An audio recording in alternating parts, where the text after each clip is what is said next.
Vicky Vox.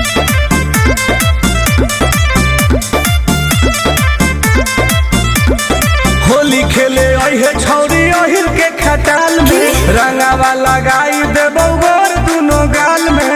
हे गे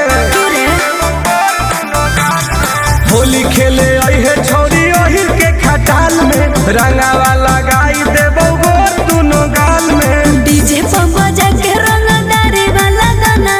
नाच दे में होली में तो चोली के खजानावा यस डार्लिंग नाच दे में होली में तो चोली के खजानावा ओके करेगा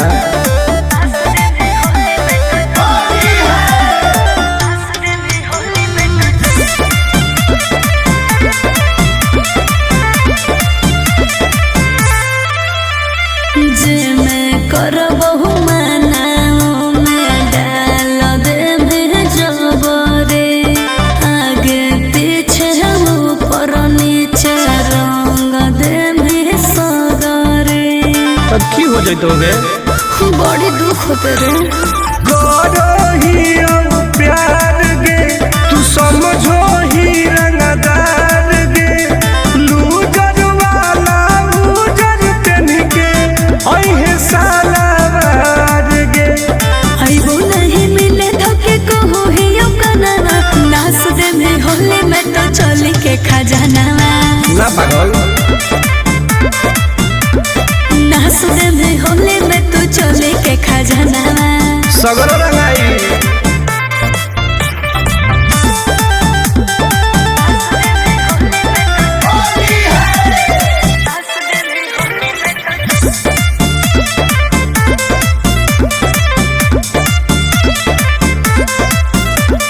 देखे में सहरे फबा के होखे बहदा में सरे हाँ कौन बिसरा सटुन टुन आनंद पहरा का सरे आगे तोरा बिना फीका रहो तो फागुन के महीना गे ओइनी नहीं मिले मुश्किल हो तो हमर जीना गे लागो हो डर तोरा जानो ही मनावा नाच दे में होली में तो चोली के खजानावा हर फायदा करिए नाच दे में होली में तो चोली के खजानावा